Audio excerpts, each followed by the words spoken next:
everyone, welcome back to my channel.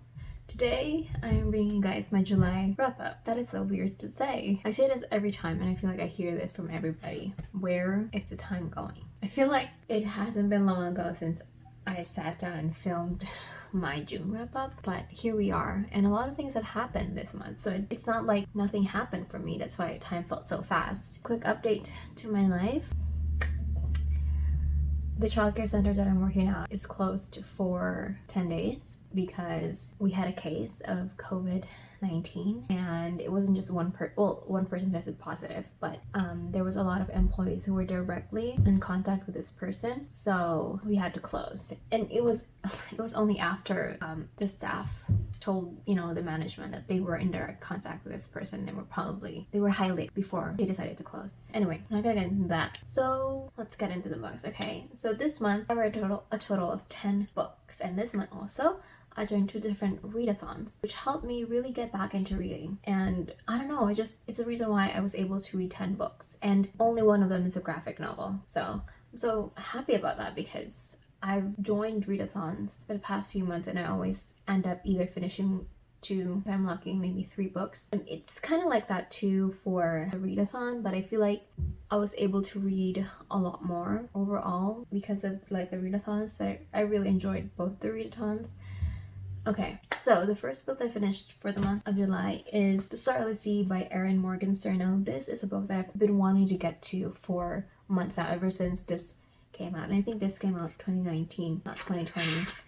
And I've been wanting to read this, 2019. I've been wanting to read this ever since this came out. But I don't know, for some reason, I never got into it. It's like all of my other TBRs. Obviously, all of the physical books that I have are books that I do want to get into, because I never buy books just because, this sounds, like I would like. I only ever buy books if I feel like I will really, really, really like it, because I don't want to waste my money on books that I feel off about. But anyway, I finally read this book. I started reading this through audio, through my library, and it was an experience. I constantly had to repeat certain parts, and even then I was still very confused going through it. And I thought, because for some books, even if I missed a part or a few parts, I could always deduce what happened in the previous parts as the story goes. But for this one, it doesn't. I truly needed my full attention. So I think I got halfway through the book through audio, and then I ordered this once I realized that I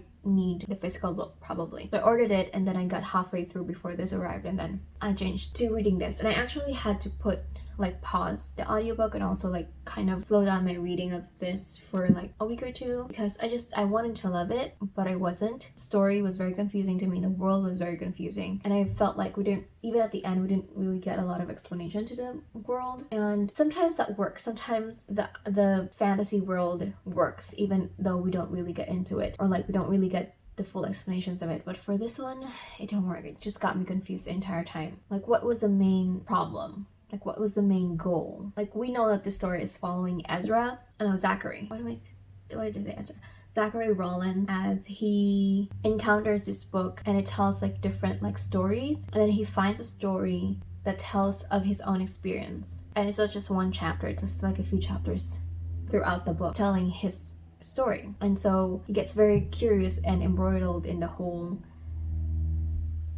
world that is related to this book, and he discovers this secret society and then these secret worlds, and wait, what's going on? And then there were lost books and lost people, his connections to them. I understand what this book was trying to do, but I felt like it just became a little too complicated for me personally, and so I didn't really fully love this book as much as I thought I would. I wish I did, but yeah, I rated this a 3 stars.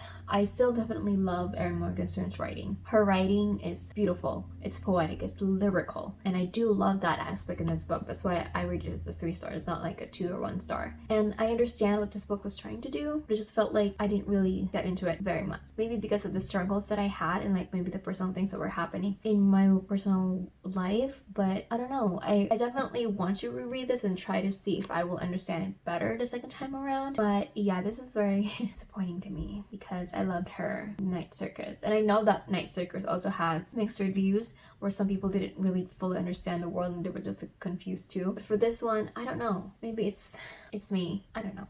But yeah.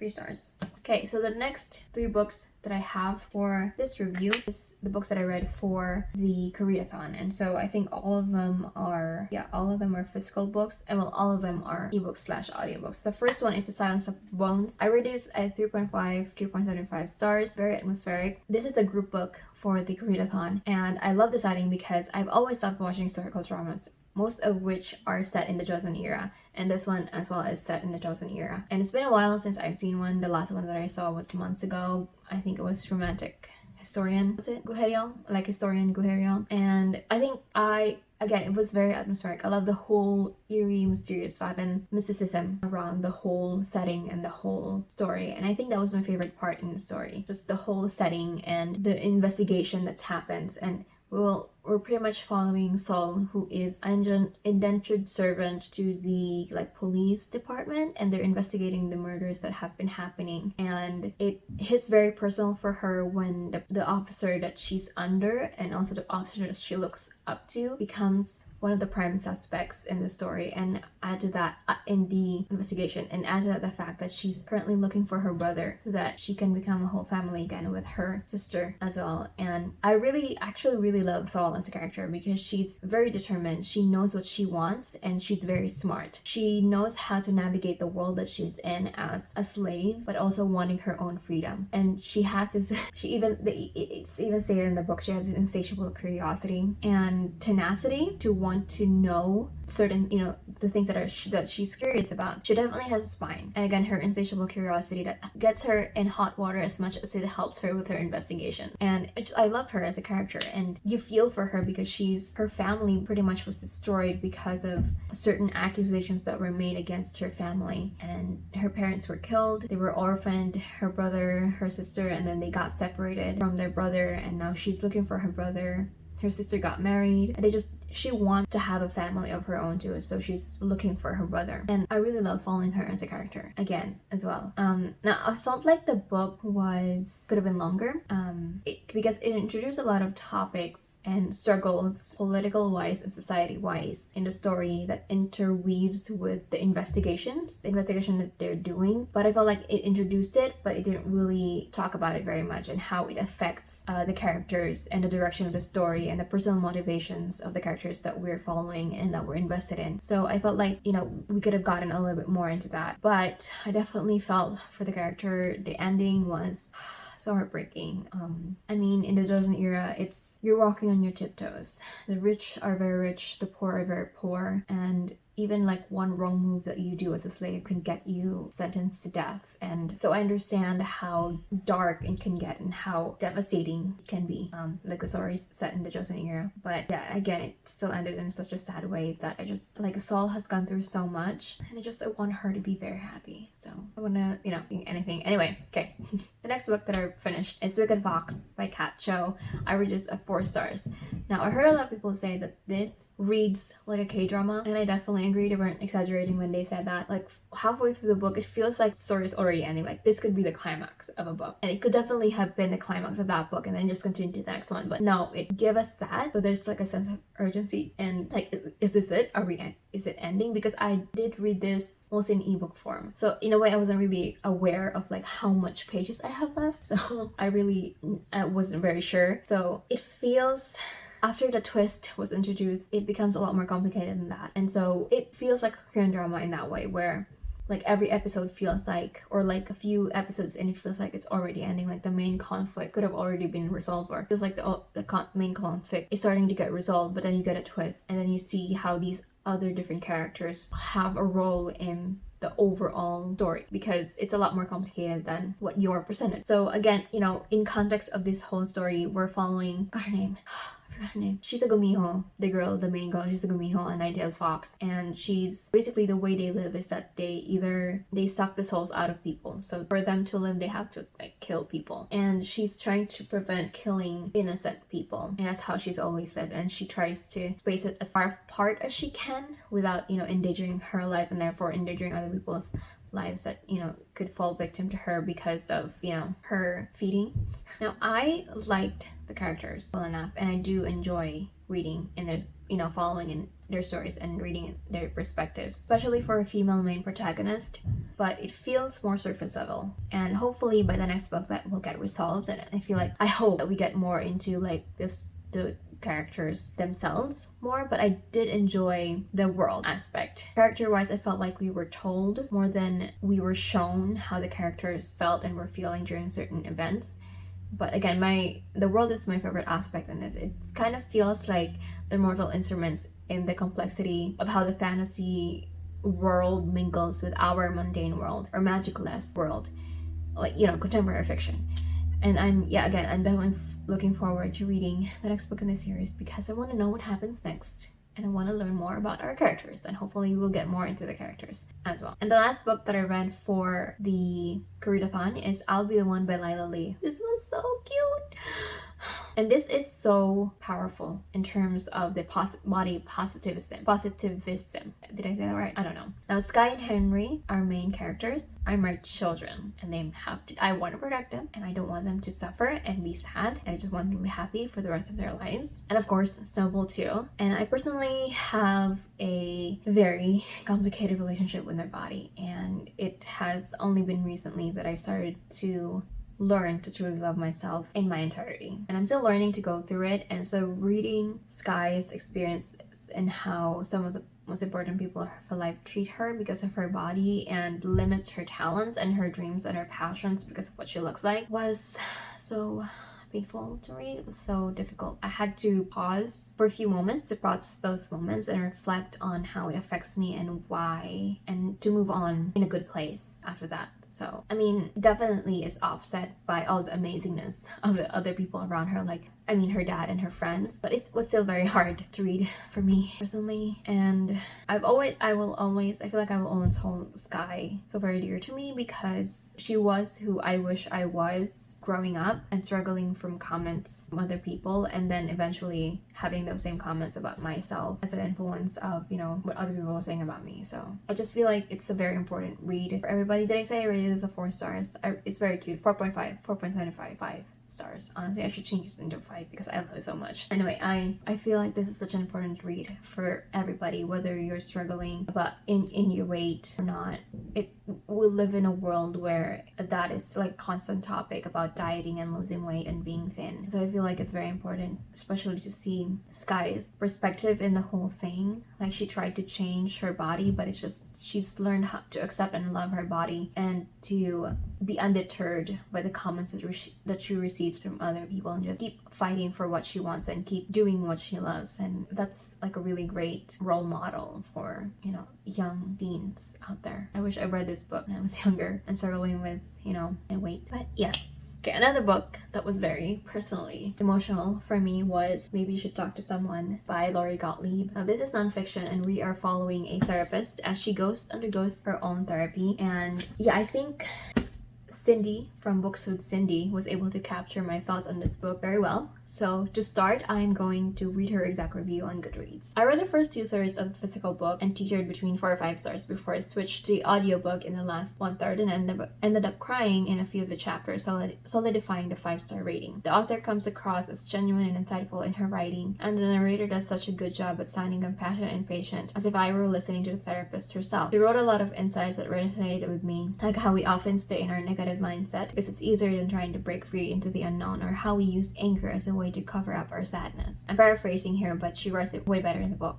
I also loved going through her 3 patients' emotional journeys, finding out more about their lives and crying along with them for all their tragedies and breakthroughs. They each personally resonated with me in different ways. I don't think the book is perfect. Sometimes it can feel pretty long-winded, and the therapist's personal story is the least interesting and definitely the weakest part of the book. However, I am moved enough by her patients' stories and the takeaways that I feel compelled to give it 5 stars. It's a good reminder to be more compassionate towards yourself and towards others and to yourself. So yeah, this book broke me as well, and I read it about half audio, half physical, and there were definitely a lot of moments throughout the book that I wish I annotated or written down. And as I mentioned, as I mentioned previously, I'm still learning to love and accept myself and to be kind and forgiving and compassionate to myself as I am and I try to be towards others, and I'm the type to keep my emotions and struggles to myself. I'm emotional, definitely. I mean, I'll cry whenever I watch or read or see something that's very emotional, and I get mad and irritated pretty easily, but I'm highly sensitive to emotions. But when it comes to my own, I hate letting people see me vulnerable, and I always have this belief that I need to be steady and appear steady and be strong, and appear like I have all my shit together, and truth is I never have, and I'm still struggling with that. Like, I feel like my life is like directionless, and so I'm anxious about a lot of different things, and that in turn does not help me address the things that I am anxious about, because I'm trying to procrastinate and not deal with it, and bury it and not think about it. So yeah, this book, along with my previous book that I read, Intuitive Eating, and the next book also has me facing all my buried shit this 2020, so that's great. This is my year of realizations. This is my year of realizations, and more than that, because honestly I've known quite a bit of my problems, but also like just accepting it, and truly accepting and recognizing these things I need to face and work through them. But I know and accept now that I can't do it on my own, and that's okay. I don't need to do this on my own. I don't have to, and I cannot, and I've accepted that, and so I'm working through it, but I know I can do it on my own, so I'm doing something about that as well. I'm trying. Alright, so the next book that I finished is called Paperweight by Meg Haston. I rated this a 4 stars. Or did I mention I rated this 5 stars? Maybe we should talk to someone. Because yes, I rated this a 5 star. Paperweight by Meg Haston. Now this is what I initially wrote in my review in Goodreads. I knew going in this would be a difficult read. This would be a difficult read. And just a few pages in, I had to pause and breathe for a bit. I flew through this book, something I haven't done in a while. It's personally a very important read for me. And I feel like this is also a very important read for a lot of people, I feel like. So yeah, this was definitely a difficult book. We're following 17-year-old Stevie as she gets signed up to an eating disorder treatment center for 60 days by her father. But she's planning on ending her life in 27 days on her brother's death anniversary, and we're reading through her perspective. So we get her thoughts, and it was so triggering, and for lack of a better word, and it's another book that I needed time to step away from and process and, like, in a way separate myself from it. So yeah. Now, Stevie is definitely an unreliable character because of how she perceives events in relation to her actions, her perceived actions, and the perceived consequences of her actions. It was scary for me to realize how much I could understand her way of thinking in such a personal level. Like, I could see myself distorting certain events and moments the same way that she did in the story. So this has become a truly personal read for me because I realized that I have distorted thoughts and I have distorted perceptions of events, but how deep and how complicated those are, I don't fully know. So again, this has me really facing all the things that I have buried for years now. So okay, another heavy book that I read. Wow, this month is like all of these books have me crying and emotional, and yeah, this was the month of realization for me, and not just a month, the year of realization. It's 2020, but specifically this month. The next book that I finished is The Female of the Species by Mindy McGinnis. I rated this a 4.75 stars, and I've had this for almost 2 years now, I think, and I always knew that this was going to be, I knew this was going to be a hard book because I've heard, people talk about this and say that this deals a lot with rape culture and rape. So I think that's why I've I've put it off for a while now because of, the contents of the book, because I knew it was going to be very dark and heavy, but it still surprised me with how dark it went. So in the story, we're following Alex Kraft, who's grappling with her sister's murderer walking free and how her life has changed since her sister's been murdered. She lives in a small town where everybody knows everybody and everybody knows everyone, and she keeps herself away from everyone, and everyone pretty much keeps away from her as well. But we also get the perspective of Jack, their star athlete, who becomes interested in knowing her, but also harbors guilt in his actions during the time that they found Anna's body. And we also follow PK, the pastor's daughter, who befriends her after working, or who, you know, develops a friendship with her after volunteering in the same animal shelter together. And we see their stories develop and their bonds getting stronger. And I already had a feeling that this how this story was going to end, but it still surprised me a lot with the different events that we had in this book. I definitely flew through this. I like read it in like 2 afternoons after work too. So yeah, again, I saw where the story was, how the story was going to end, or like how it could possibly end. But knowing that, but also knowing that didn't really make it easier for me to read the ending. Still was very hard to accept. And there was one aspect towards the ending, you know, how the ending went, or like how the ending came to be, that felt like pretty out of character for one of the characters, especially after, you know, everything that happened previously. But overall, I think that this book is a very important read, as much as it is such a dark and heavy read. I cared deeply for our main character, and for our main characters, and they went through so much throughout the book, and I just want them to be not in pain and suffer anymore. And part of why it was so hard to read is because I knew that this story could easily have been anybody's story. I knew that these things could, you know, actually happen to people, and it just made me, I don't know, it's hard. So after that, I finished Witchy. Oh, I read The Female of the Species and Paperweight, The Female of the Species and Witchy by Ariel, Slamet, Ries as part of the Reading Rush, also the last book that we're going to be talking about. But before we get into that, we're going to be talking about Witchy by Ariel, Slamet, Ries. Now, I don't read a lot of graphic novels because I find that although, you know, I've gotten a lot better when it comes to reading them, knowing that graphic novels are short, that I should really, you know, focus on like the artwork, because I'm used to reading just basic, like, you know, normal format novels where it's just words and no pictures. And so when I first started getting into graphic novels, I didn't really appreciate them because they felt very short and very underdeveloped because they're very short. And I've learned, you know, as I've read more graphic novels, that it's mainly, I have to like accept that obviously I won't get a lot in terms of, you know, world building and even dialogue, because it, you know, more than half, you know, illustrations and just a few words.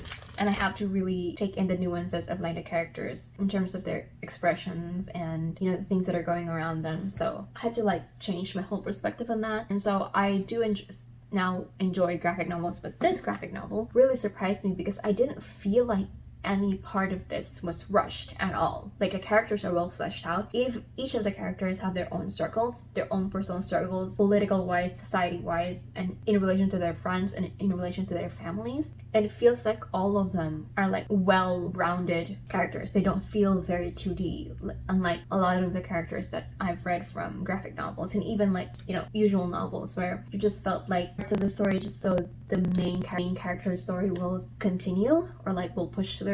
But here, each of the characters feel like they have their own stories. It could easily be the lead in a story. Now here, this story is, this is set in a world called Hierin. I don't know how you say it, but here it's a witchy kingdom, and the powers of the people are determined by the length of the hair. So if you have longer hair, that means that you are stronger. And however, on top of that, if you have too long hair, you can be judged as an enemy of the kingdom and you're therefore annihilated, meaning killed, which is essentially a witch burning. And we're following our character, Nineveh, as she grapples with that because her father was killed by the witch guard, which is like, you know, the guard, like the military of the kingdom, because her father had really long hair, and she's grappling with that too. And then the conscription for the witch guard is happening, and so she has to determine if she's going to be joining the witch guard or if she's going to fight for her beliefs. And yeah, so we follow her story during the conscription and how she struggles with that. And another thing that really surprised me about this novel is the diversity of the characters. Like, even with just the names,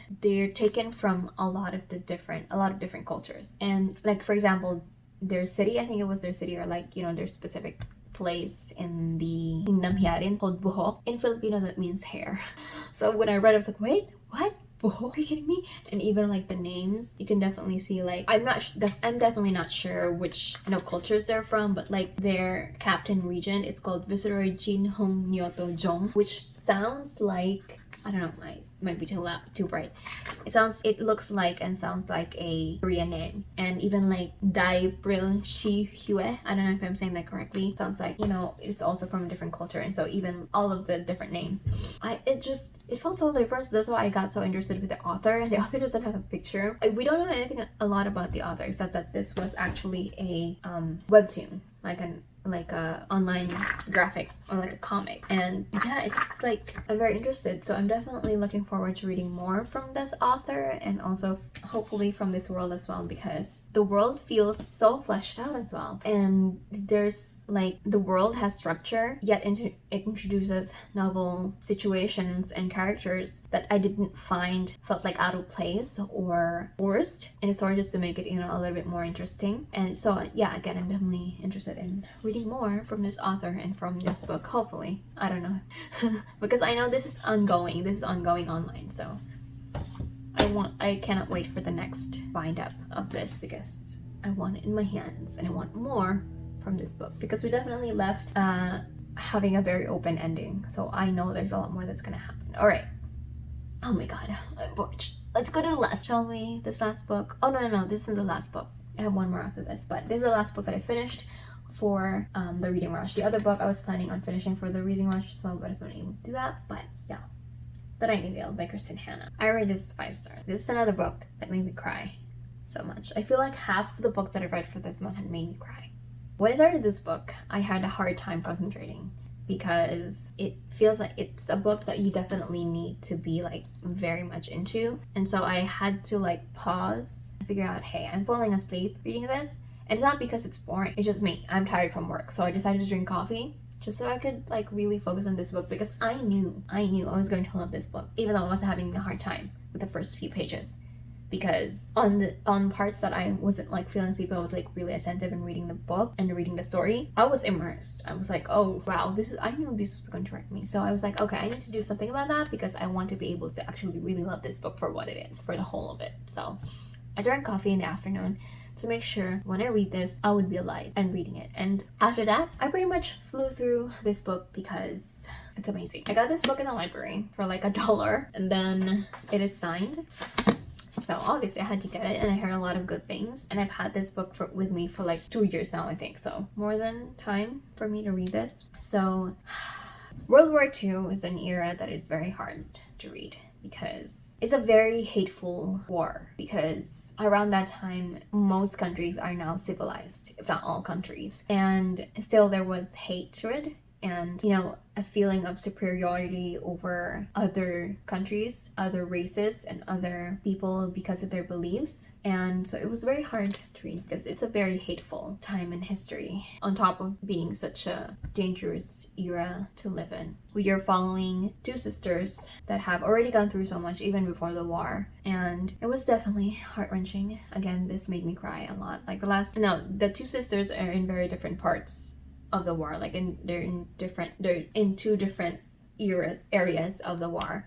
The oldest sister, called Vianne, she was living with her 8-year-old daughter alone after her husband had to get conscripted into war. And then when they got invaded by the Germans, they had an officer live with them, and she has to protect herself, her daughter, and her home, so that her husband has a home to come to. But still, it was very I was just anxious all throughout, especially having a German officer live with her. And then we're also following Isabel, the younger sister, who has always been rebellious. And so it wasn't surprising for her to find herself getting embroiled in the resistance and risking her life to fight for her country. And we follow them as the war changes them and tests their already fragile relationship with each other, with their father, and with the people that they encounter and that they form relationships with. The last chapters had me crying all throughout. And so if you want to see me with my face puffy and me not being able to control my emotions and crying, you should check out my reading rush vlog. Like the last 5 minutes, I think, just me is crying. 5 out of 5 stars. I don't know why I took me so long to read this, but I knew it was going to be heavy. I think that's why it took me so long to finish it. I mean, to actually get into it, because man, it's hard to read emotional books. It's tiring, but also at the same time it's kind of freeing. But before that, you have to be like emotionally drained first. Okay, so the last book that I read, the title is very long, so I have to read this. The story of Doctor Dolittle being the history of his peculiar life at home and astonishing adventures in foreign parts by Hugh Lofting. I initially rated this as 2 stars, but as I made my review, I was like, yeah, this is a 1 star. Let me read it to you. I didn't know how long ago this book was written. I think I said it was around Pride and Prejudice era, but I was off by 100 years.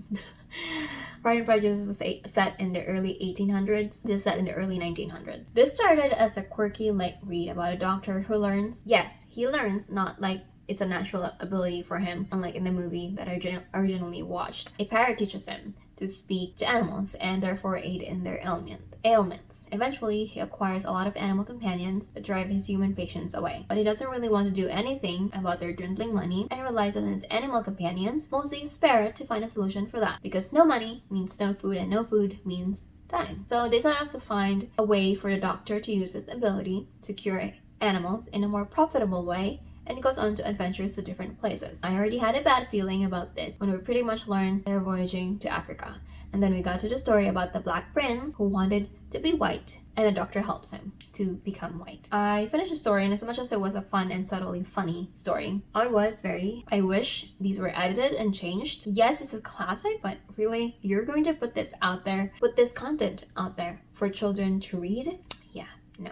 I mean, I've heard from other reviews and read from other reviews that there was actually N-words and like, you know, very like racial slur terms all throughout the book, and yes, I've read those. I don't recall reading the N-word, because if I did, I feel like I wouldn't have continued reading this book. But yeah, if you could edit those parts out, then why would you not edit the other parts out that are very problematic? It's a classic, I understand that, and you could say it's a product of its time, but still, this is a children's book. You're really going to put this out there for children to read and learn about. It doesn't matter if this is going to be read to them or not, and it could be explained. It shouldn't be in books. It shouldn't be natural because, oh yeah, this was how it was originally written. Yeah, but it's problematic, isn't it? If people can change history based on their own preferences, you could change a fictional novel to be more, you know, modern and socially aware. So just putting that out there.